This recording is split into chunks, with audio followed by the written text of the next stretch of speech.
The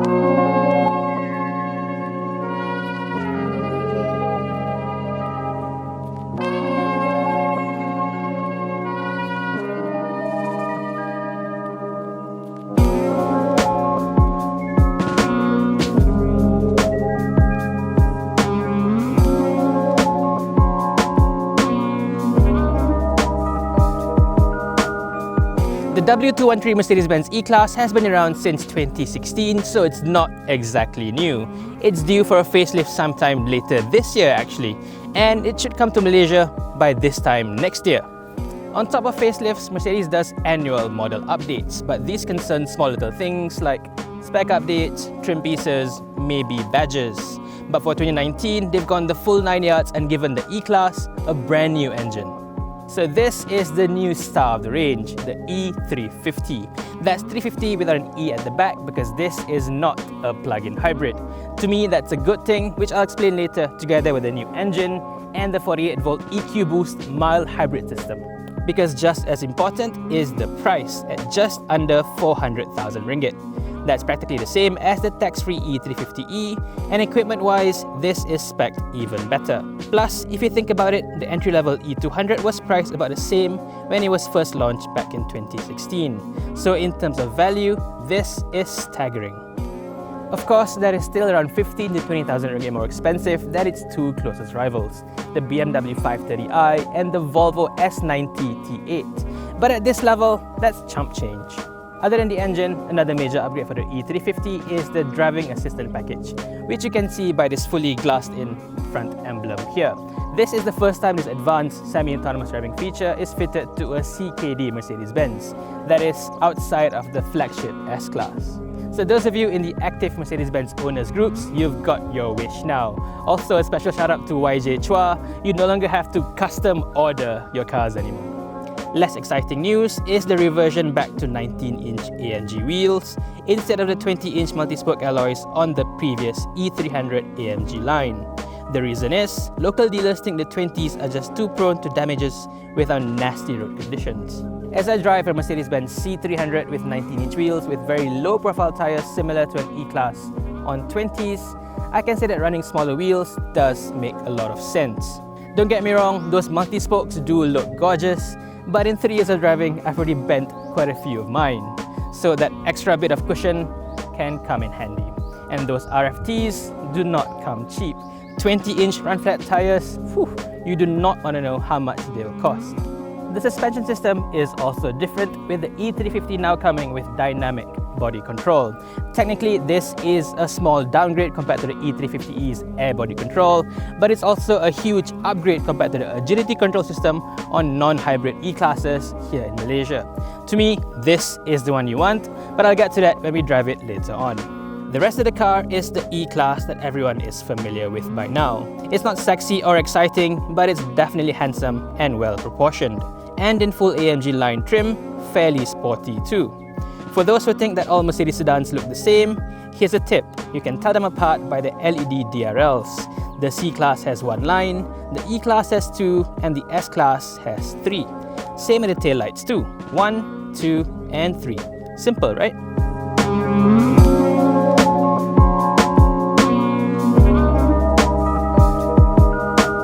Inside, the E-Class remains high quality, high tech, and frankly, beautiful too. You can spot the 2019 models by the new steering wheel, which finally retires Mercedes' cruise control stock for easy-to-use face buttons. And what else hasn't been said of this E-Class interior? Even after all these years, this is still the class standard.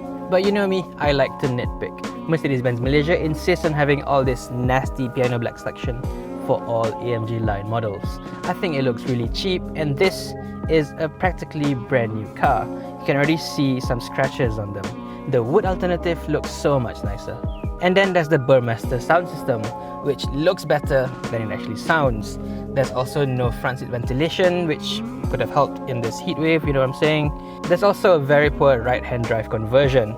The steering wheel here is not aligned properly together with the seat, and the footwell is really narrow. There's no proper footrest. And one last thing, this car does come with Apple Carplay. But guess what? That is still not a touchscreen, so you have to control it using this rotary dial down here, which is fine for the standard command line interface, but for CarPlay it's just plain wrong. That's clearly a touchscreen interface. Also, another pet peeve of mine, with CarPlay active, it just doesn't look right. It doesn't gel with the rest of the cabin, so I'd rather leave it in the standard Mercedes screens. Moving on, the rear quarters is still the best in the class. The seat is very supportive and the backrest is a lot more comfortable than in the 5 Series. You also get aircon vents in the center console and the B pillar, which is better than in the S90. Space, as you can see, is excellent, even though the seats themselves are clearly optimized for 2 rather than 3. You can order this car with a full black interior with a matching black headlining. While that does look good, I think this brown and beige combo looks a lot more classy and more airy. Don't you agree?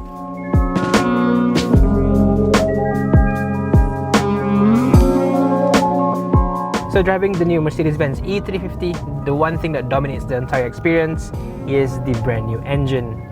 This is a 2-litre 4-cylinder turbo petrol, and that is a similar configuration as the ones that came before. But this is a brand new unit, M264 instead of M274. While that may not mean anything to you, it does bring about quite a few improvements in terms of power and fuel economy. This one over here is the highest tuned version, E350, and it makes 299 horsepower and 400 Newton meters of torque. That is a lot more compared to the ones that came before. The E300 from before made 245 and 370, so even from the engine alone, there's a big jump in terms of horsepower and torque. But on top of all that, there's a brand new EQ Boost mild hybrid function. This adds on additional 14 horsepower and 150 Newton meters of torque, but this only comes in at lower speeds, mostly from a standstill. This is a mild hybrid system as part of the brand new 48-volt electrical system. It's not a full hybrid, so there's no EV mode and whatnot. It just helps the car glide along from a standstill. So this is mostly more for fuel economy rather than performance, even though it does add a little bit of a small boost as you drive along. So this car gets from 0 to 100 in 5.9 seconds. This is a big heavy car, of course, 1.8 tons, almost 2 tons, and 5.9 is actually a really quick time. The old cars, the E350e, took 6.2 seconds, the old E300 took 6.3 seconds, so this is quite a big jump. But beyond just numbers, this car feels like it's properly quick. As soon as you plant your foot down, this car jumps down a couple of gears and it jumps forward at quite an alarming speed. Yeah. So make no mistakes, this may look a bit like an uncle's car from the outside, but it's a properly fast car. But speed and performance has never been a big issue when it comes to all these modern 2-litre 4-cylinder turbo petrols. Only Refinement has been. But this new one, it's so smooth and so creamy that it's almost as refined, as sweet as a 6-cylinder V6 or inline 6. In terms of the engine sound, it's still a bit rough. It's still a 4-cylinder, it's not as nice as a 6-cylinder, but it's getting there, it's getting close. Mercedes claims that this car offers the performance of a 6-cylinder while using a lot less fuel, and I would agree with it actually. Over about 400 kilometers, I've averaged 9 liters per 100 kilometers. And that's not too bad. My own car, the C300, I get about 15-20% more than that, and that is a much lighter car. This car is heavier, more performance, it's quicker, and yet uses about 20% less. That's a proper improvement right there. Like I said before, I think this is a better solution compared to a plug-in hybrid version. That one, it only works if you charge the car every single day or almost every day, which pretty much nobody does. Most people drive it like a normal petrol car. So if that happens, you're just lugging around extra weight, 300 kilograms of extra weight without getting any benefit out of it. So you end up using more fuel, and with no juice in the battery, the car is a lot slower than it should be. So with this, a mild hybrid, you pretty much get the best of both worlds, the extra performance and the extra fuel economy. There are other benefits too, of course. The transmission is smoother here compared to the one in the 350e, and the brakes feel a lot more natural. In the plug-in hybrid, The brakes feel, it's not linear, so before you come to a stop, you'll find yourself jerking a little bit. With this one, there is still a little bit of that elasticity because this has a brake regeneration system, but it's a lot less profound, the effect, compared to the one on the plug-in hybrid. It's almost like a linear, normal braking feel with this one. Another benefit, of course, is the boot, because you're not carrying an extra big battery. In the boot floor, you now get the full 540 liters of space instead of just 400 in the plug-in hybrid. This whole 48-volt electrical system also adds on quite a few improvements. The biggest one that I think is good to know is the start-stop system. It's a lot smoother now, it's almost seamless. In my own car, it's the first thing that I do. I start the car and I turn off the start-stop system. It always turns off the engine at the wrong times, it starts back in a rough way, and I don't like it. I always turn it off every single time that I start the car. If it's as good as this one, I would leave it on. Next is the suspension system, and this is a big upgrade compared to the regular E-Class range.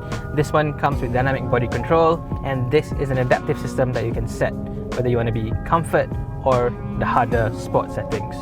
Perhaps the weakest link of the E-Class range was the suspension system, because most models ran on the standard agility control passive steel setup.